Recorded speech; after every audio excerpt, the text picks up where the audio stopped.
अरे अरे, आज बहुत ही देर हो गई। जल्दी से राजमहल जाना होगा। बहुत सारे काम पड़े हुए हैं। जल्दी खाकर निकलना होगा। अरे माँ, अरे ओ माँ, अरे खाना दे दो मुझे। मुझे तो राजमहल जाना है। माँ, अरे क्या ये रसोई में कोई खाना नहीं है क्या? अरे इसका मतलब ये हुआ कि माँ ने खाना पकाया ही नहीं है। क्या अजीब बात है। अरे अरे, सुबह सुबह इतनी आवाज क्यों लगा रहे हो? अरे मुझे राजमहल जाना है। मुझे खाना दे दो, खाना। राजमहल जाना है तो मुझे क्या करना है? खुद खाओ, खुद बना लो। मुझे गुस्सा क्यों दिखा रहे हो? बहुत किया तुम्हारे लिए, तुम्हारे बाप के लिए। वो तो कब का चला गया, अब नहीं कर सकती मैं। खुद बना के खाओ, खुद बनाओ और मुझे भी प्यार से खिलाओ। ये तो तुमसे हो ना सका। माँ, मैं दिन भर काम करता हूँ, कैसे सुबह खाना बना सकता हूँ? मैं तो तुमसे बस 2 बार खाना बनाने को कहा था। तुम्हारा तो ऐसा भी बुरा हाल नहीं है कि तुम 2 वक्त का खाना न बना सको, हैं? हाँ हाँ, तुम तो यही कहोगे। तुम्हें मेरी सेहत का कोई ध्यान है? तुम तो बस महाराज और अपने कामों में ही व्यस्त रहते हो। ओ देखो माँ, तुम ना बहुत आलसी हो रही हो। ये आदत तुम्हारी सेहत के लिए और खराब हो सकती है। ये मैं तुम्हें पहले ही बता रहा हूँ। हाँ।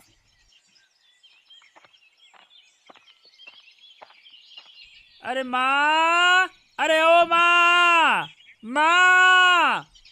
क्या है रे? क्या हुआ? थोड़ा तो आराम से बोलो। बस माँ माँ माँ करते हो। अरे आराम से बोलने का क्या मतलब है? तुम तो बैठी हो ही माँ। और मैं कह रहा था कि मेरा दूध जो खींचा गया है, तुम ये दूध से भरी बाल्टी महाराज के दरबार में दे आओ, फिर काम हो जाएगा। हाँ। नहीं नहीं बेटा, अभी नहीं कर सकती, कुछ और काम है। हैं? क्या काम है? अरे है, तुम जाओ। जब तक तुम जाओगे मैं सारे काम कर लूंगी, समझे ना? जल्दी जाओ, नहीं तो शाम हो जाएगी। अरे माँ, मुझे गाय के बाड़े को साफ करना है, वहाँ सब कुछ ठीक करना है।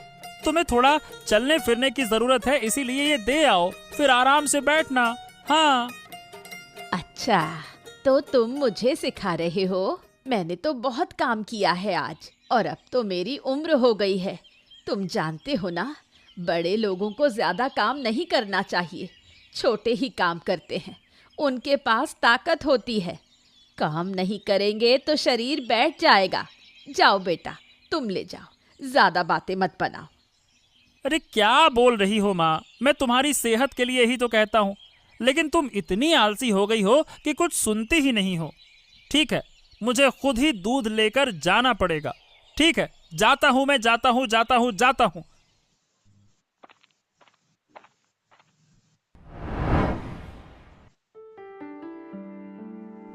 ओ देवराज, आओ आओ आओ आओ। प्रणाम महाराज। शुभ प्रभात। प्रणाम। शुभ प्रभात, शुभ प्रभात। लेकिन देवराज, तुम्हारे चेहरे से तो लग रहा है कि तुम्हारी सुबह शुभ नहीं रही है। क्या हो गया देवराज? बताओ बताओ, क्यों गुस्से में क्यों दिख रहे हो? बताओ। अरे नहीं महाराज, कुछ नहीं हुआ। अब क्या कहे, सब ठीक ही है। देवराज, भूलो मत, तुम राज्य के महाराज से बात कर रहे हो। उनकी आंखों में धोखा देना इतना आसान नहीं होता। हाँ। चलो, अब जल्दी से बताओ क्या हो गया। जी महाराज, दरअसल बात यह है कि आज सुबह उठते ही बिना कुछ खाए मुझे यहाँ आना पड़ा, क्योंकि घर में मेरी माँ ने कुछ खाना बनाया ही नहीं। और महाराज, ये सिर्फ आज नहीं हो रहा, अब तो मतलब आप समझ लो कि अक्सर ही ऐसा हो रहा है। माँ मुझे कोई काम करने नहीं देती, दिन भर सोती रहती है, बस बिस्तर पर पड़ी रहती है। यहाँ तक कि जब मैं यहाँ आने से पहले माँ से कहता हूँ कि माँ खाना बना दो, तो घर लौटते ही उल्टा मुझे खाना बनाने के लिए कहती है। बताइए भला। आहा, ये तो ठीक नहीं है। लेकिन देवराज, अब तुम्हारी माँ की उम्र भी हो गई है, इसलिए वो ऐसा कर रही होगी। ठीक है, तुम चिंता मत करो। उन्हें समझाओ, वो समझ जाएंगी। हाँ ठीक है, जैसी आपकी आज्ञा महाराज। सभी मुझे छोड़ के चले गए, कोई भी मेरे पास नहीं है। अकेले अकेले खाने का भी मन नहीं करता। माँ बाप ने मुझे अकेला क्यों छोड़ दिया? उन्हें मुझे साथ लेकर जाना चाहिए था। मैं भी आकाश का तारा बनकर उनके पास ही रहती। अरे ये पेड़ के नीचे कौन बैठा है? ओ हो, ये तो राखी है। राखी, राखी, क्या हुआ? हाँ बोलो। ऐसे अकेले क्यों बैठी हो?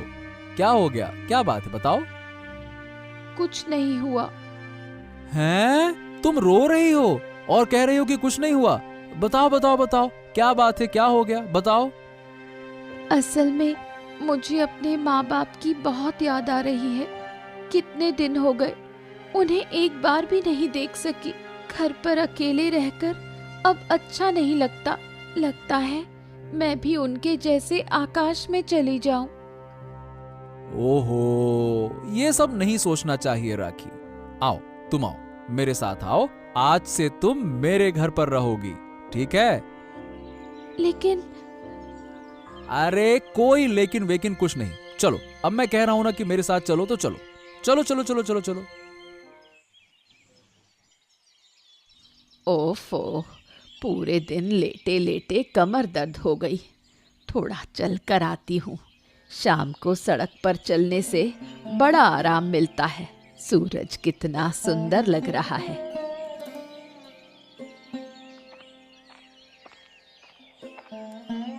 अरे ये तो देवराज की माँ है। कहाँ जा रही हो? कहीं नहीं, बस थोड़ा टहलने आई थी। पूरा दिन लेटी रही, इसलिए अब थोड़ा बाहर आ गई। ओहो, मेरी भी यही हालत है। मेरा बेटा ही तो सब काम करता है, घर के काम हो या बाहर के काम। ऐसा बेटा कोई नहीं, बहुत अच्छा है वो। ओह, मेरे बेटे का तो कहना ही क्या। राज्य का मंत्री है। महाराज के बिना तो वो कुछ भी नहीं कर सकता। पूरे राज्य की जानकारी उसी के पास है। महाराज का सबसे विश्वसनीय आदमी है। कौन कहता है तुम्हें कि तुम्हारा बेटा ही सबसे विश्वसनीय है? मेरा बेटा माधव तो पूरे राज्य की बातें जानता है। हमारे घर के ग्वाले का दूध ना जाए तो महाराज मुंह तक नहीं लगाते। मेरा बेटा ही वो दूध लेकर जाता है। चुप रह, ज्यादा बात मत कर। मेरे बेटे को अगर पता चला तो तुझे ठीक कर देगा। क्या कहा तुमने? मुझ बूढ़ी को? तुम्हें क्या लगता है, तुम भी तो बूढ़ी हो? मुझे कहने चली है, मैं भी अपने बेटे को बताऊंगी, फिर देखो क्या होता है। प्रणाम महाराज। प्रणाम प्रणाम। आओ माधव, आओ आओ आओ। महाराज, क्या मैंने कोई अपराध किया है? आज भी तो समय पर दूध दिया था, फिर भी आपके पहरेदारों ने मुझे यहाँ बुलाया। क्या आप मुझसे कुछ कहना चाहते हैं महाराज? नहीं नहीं नहीं नहीं माधव, अपराध की बात हम क्यों करेंगे, लेकिन हाँ, एक महत्वपूर्ण बात थी जो तुम्हें बतानी थी। हाँ हाँ, क्या महाराज, कहिए। तो बात यह है कि तुम जो दूध हमें देते हो, कुछ दिनों से उस दूध में से बदबू आने लगी है। कई लोग उस दूध को पी नहीं पा रहे हैं। इसका क्या कारण है? पहले तो तुम बहुत अच्छा दूध देते थे, बताओ। दरअसल महाराज, घर के सारे काम और बाहर के काम अकेले संभालते हुए गायों का ठीक से ध्यान नहीं दे पा रहा हूँ। शायद इसी वजह से ऐसा हुआ हो। महाराज, कृपया करके माफ करें। मैं इस बात का ध्यान रखूंगा कि आगे से ऐसी कोई शिकायत ना आए। ये बताओ, अकेले क्यों? तुम्हारी माँ भी तो है, वो तुम्हारी मदद नहीं करती है क्या? हाँ महाराज, माँ तो है, लेकिन माँ मुझे किसी भी काम में मदद ही नहीं करती। उल्टा हमेशा मुझे डांटती रहती है। इस वजह से सब कुछ मुझे खुद ही अकेले करना पड़ता है। ये ठीक नहीं है माधव। ठीक है, चलो अब तुम जाओ, मैं देखता हूं कि क्या किया जा सकता है। ठीक है महाराज, जैसी आपकी आज्ञा। देवराज और माधव के बारे में कुछ तो सोचना होगा।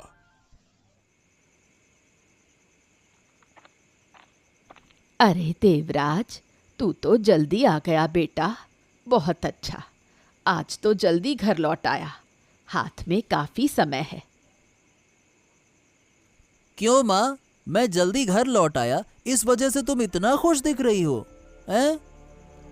अरे तबीयत ही तो ठीक नहीं, इसलिए सोचा कि रात का खाना तो तू ही बनाएगा। हैं? मतलब क्या? मैंने कहा कि रात का खाना तू ही बनाएगा। मैं अब और नहीं कर सकती, थोड़ा सोने जा रही हूँ। तू खाना बना लेना, समझा?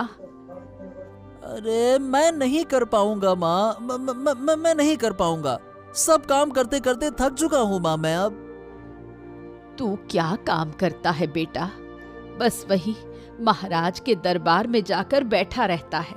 2 वक्त का खाना बनाने में कितना समय लगता है, देख कर ले। मैं न खाना खाऊंगा ना ही खाना बनाऊंगा। रोज रोज की ये परेशानी अब मुझसे सहन नहीं हो रही है। सुबह भी बिना खाए निकलता हूँ और रात को भी नहीं खाऊंगा। सो जा चुपचाप, जाओ सो जा, तुझे भी कुछ नहीं करना है, जा। मुझे गुस्सा दिखा रहा है? ये मत भूल कि मैं तेरी माँ हूँ। बड़ी बड़ी बातें बोलने से पहले जरा सोच समझ के बोल। लीला, मैं निकल रहा हूं और राखी तू अच्छे से रहना। लीला, उसे थोड़ा देख लेना, है ना? ठीक है, मैं जा रहा हूं। ठीक है, अपना ध्यान रखना। हाँ हाँ, मैं जल्द ही वापस आ जाऊंगा। राखी, जा रहा हूं। ठीक है। ये क्या बेतुकी बातें कर रहा है? खुद के पास खाने के पैसे नहीं और एक लड़की को ले आया है। अब अच्छा नहीं लगता। सारा दिन काम करते करते हालत खराब हो जाती है मेरी, और दूसरी तरफ उसकी ये बेतुकी बातें नहीं रुकती। मुझे आदित्य दा के घर में इस तरह रहना अच्छा नहीं लग रहा। उन लोगों को भी परेशानी हो रही है। अरे महारानी, मैं तो कह रही थी कि सारा दिन क्या लेटी रहेगी और लेटकर मेरी शादीशुदा जिंदगी को नुकसान पहुंचाएगी? नहीं नहीं भाभी, तुम बताओ मुझे क्या करना है, मैं कर दूंगी। क्या घर में इतने सारे काम हैं, तुझे क्या दिखाई नहीं देता? मैंने तो सारी तकलीफें झेल ली, घर को अनाथालय बना दिया है। जाके उन बर्तनों को धो के ला। ठीक है, अभी जाती हूँ। हाँ जल्दी, वो काम खत्म कर, और भी काम है। हो गया भाभी, अब मुझे क्या करना है? हाँ, बाहर कितना गंदा पड़ा है, उसे धोकर सुखा दे, फिर घर को भी साफ कर। मैं थोड़ा सोने जा रही हूँ। और हाँ, ज्यादा शोर मत करना ताकि मेरी नींद ना टूटे।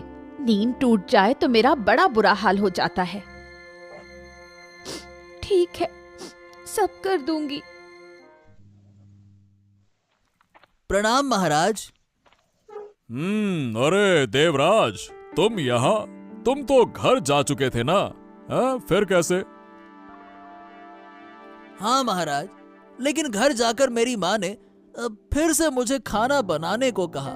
लेकिन मैं इतना थका हुआ था कि मुझे खाना बनाने का बिल्कुल भी मन नहीं था। जब मैंने ये कहा तो मेरी माँ ने मुझे बहुत कुछ सुना दिया। अब मेरा मन नहीं लग रहा महाराज। इस तरह मैं काम नहीं कर सकता। ये तो बड़ी ही गंभीर बात है देवराज। आज शाम को मेरे पास माधव आया था, जो हमारे दरबार में दूध देता है। उसकी भी तुम्हारी तरह ही समस्या है। मैंने थोड़ी देर पहले उसकी बात भी सुनी।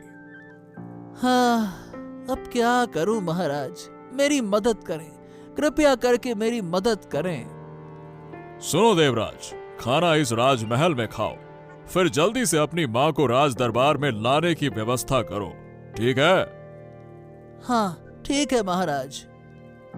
और हाँ, सिर्फ अपनी माँ को नहीं, माधव को भी जाकर बता दो कि उसकी माँ के बारे में भी व्यवस्था की जाएगी। जितनी जल्दी हो सके ये सब काम खत्म कर लो, मैं तुम्हारे और माधव की माँ को सही सीख दूंगा, ठीक है? बहुत बहुत धन्यवाद महाराज, बहुत बहुत धन्यवाद। माँ, अरे माँ सुनो, तुमसे बात करनी है। क्या हुआ बेटा, बोल। महाराज ने तुम्हें और मुझे दरबार में बुलाया है, हमें जल्दी जाना होगा। कल रात ही मुझे राज्य के मंत्री देवराज ने सूचना दी थी। महाराज ने मुझे? लेकिन क्यों बेटा? अब मुझे नहीं पता, वो हमें जाने को कह रहे हैं। हमें जाना चाहिए, नहीं तो महाराज नाराज हो जाएंगे। हाँ। तो क्या महाराज को मेरे आलस के बारे में पता चल गया है? शायद मेरे बेटे ने ही सब कुछ बता दिया होगा। अच्छा नहीं लग रहा, अब क्या होगा? और कल तो देवराज की माँ के साथ झगड़ा भी हुआ था, उस बारे में भी मुझे बुला सकते हैं। अरे क्या हुआ माँ, ये क्या सोच रही हो इतना? नहीं नहीं, मैं नहीं जाऊंगी। कल देवराज की माँ से मेरा झगड़ा हुआ था, शायद इसी वजह से मुझे बुलाया है। हमें जाना ही होगा माँ, चलो मेरे साथ, नहीं तो महाराज हमें सजा देंगे। तुम जिद मत करो फालतू में। अगर हमसे कोई गलती हुई है तो महाराज शायद हमें थोड़ी सी सजा देंगे, लेकिन अगर हम नहीं गए तो हमारी सजा दोगुनी हो जाएगी। हाँ ठीक है, चलो। ओ राखी, जाओ खाना बना दो। हाँ, मैं अभी बनाती हूँ। आह आह, मेरा हाथ जल गया। आह। क्या राखी, तू ऐसे खाना क्यों बना रही है? ओ हो, कितना जल गई है तू। रुक रुक रुक रुक, मैं पानी लेके आता हूँ। लीला, अरे लीला, लीला। क्या हुआ? इतना क्यों चिल्ला रहे हो? अरे चिल्लाऊं नहीं तो क्या करूं? तुम राखी से खाना बनवा रही हो, क्यों हैं? अरे ये छोटी सी लड़की से काम करवा सकते हैं क्या, बताओ भला? और इतने दिन तो तुम खुद खाना बनाती थी, आज क्या हुआ हैं? मैं अकेले इतने सारे लोगों के लिए खाना नहीं बना सकती। इतने सारे काम अकेले कैसे करूं? तुम बैठकर सिर्फ खाते रहोगे, कोई काम नहीं करोगे। छी छी छी छी राखी, तुम इतना गिर चुकी हो, एक छोटी सी लड़की से खाना बनवाती हो। इतनी नीच सोच। ओहो, मैंने सोचा नहीं था कि तुम ऐसा सोचती हो। मैं नहीं कर सकती, इस घर को छोड़कर चली जाऊंगी। तुम अपनी इस लड़की के साथ रहो, ये मैं कह रही हूँ। पूरे दिन खाना बनाने में मेरी जिंदगी खत्म हो रही है। या तो घर में काम वाली रखो या मुझे बाप के घर छोड़ दो। मेरी वजह से आदित्य भाई और भाभी के बीच इतना झगड़ा हो रहा है, मुझे उन्हें समझाना होगा। लीला, ऐसा मत करो। आदित्य भाई, इस घर को छोड़कर जा रही हूँ। लीला भाभी, तुम भी घर छोड़कर मत जाओ, मैं जा रही हूँ। तुम दोनों कृपया और झगड़ा मत करो।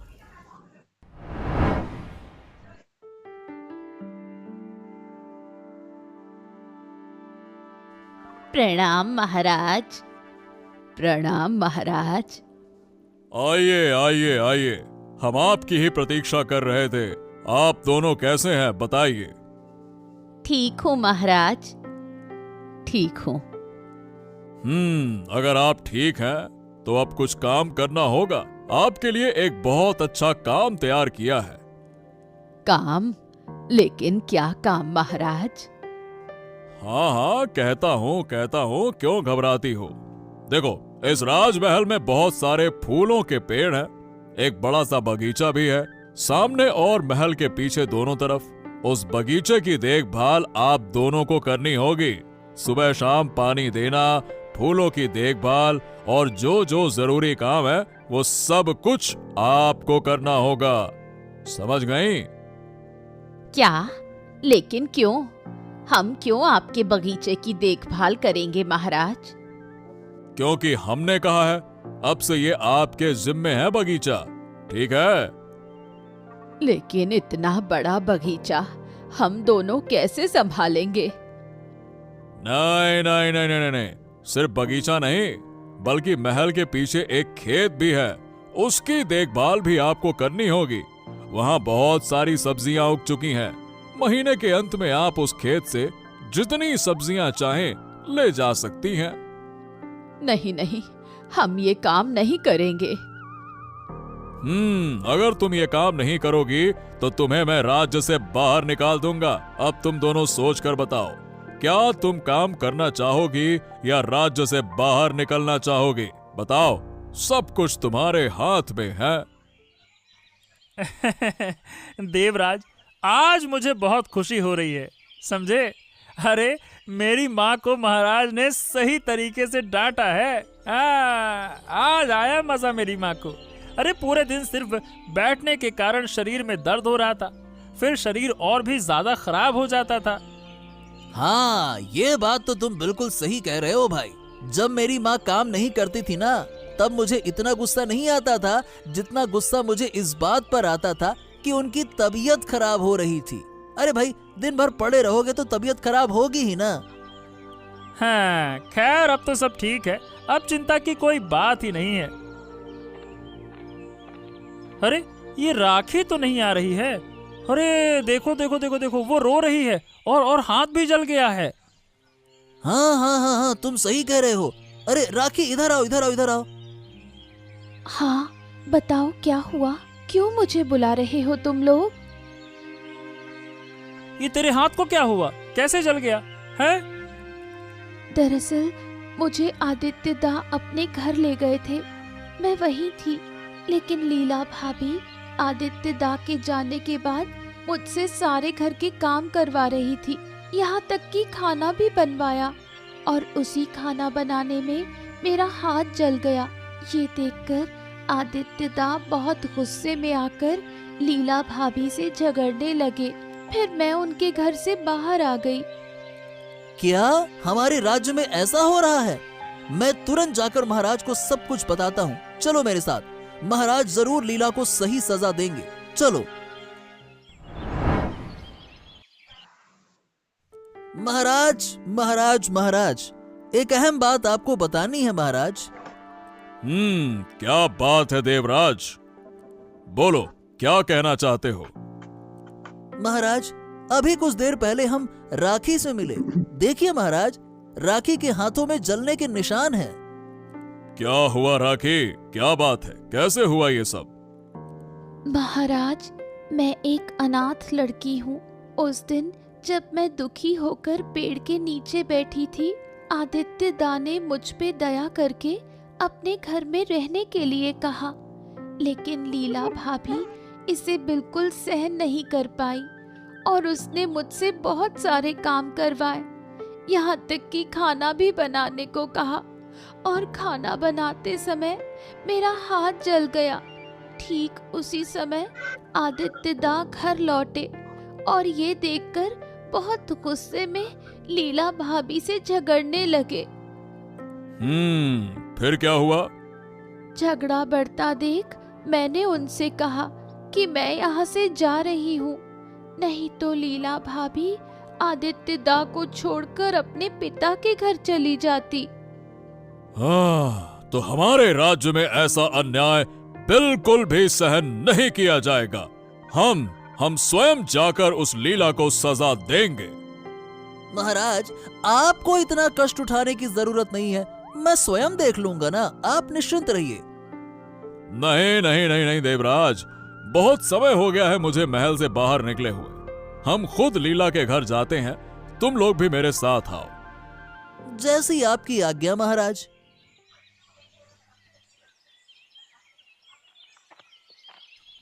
लीला, मुझे खाना दे दो।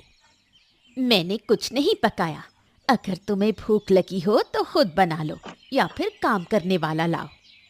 क्या तुमने खाना ही नहीं पकाया? अरे ये सब क्यों कर रही हो लीला? इससे हमारे घर में और ज्यादा झगड़ा होगा। आदित्य, लीला, अरे कहाँ हो तुम लोग? बाहर आओ। कौन है जो इस समय हमें बुला रहा है? रुको,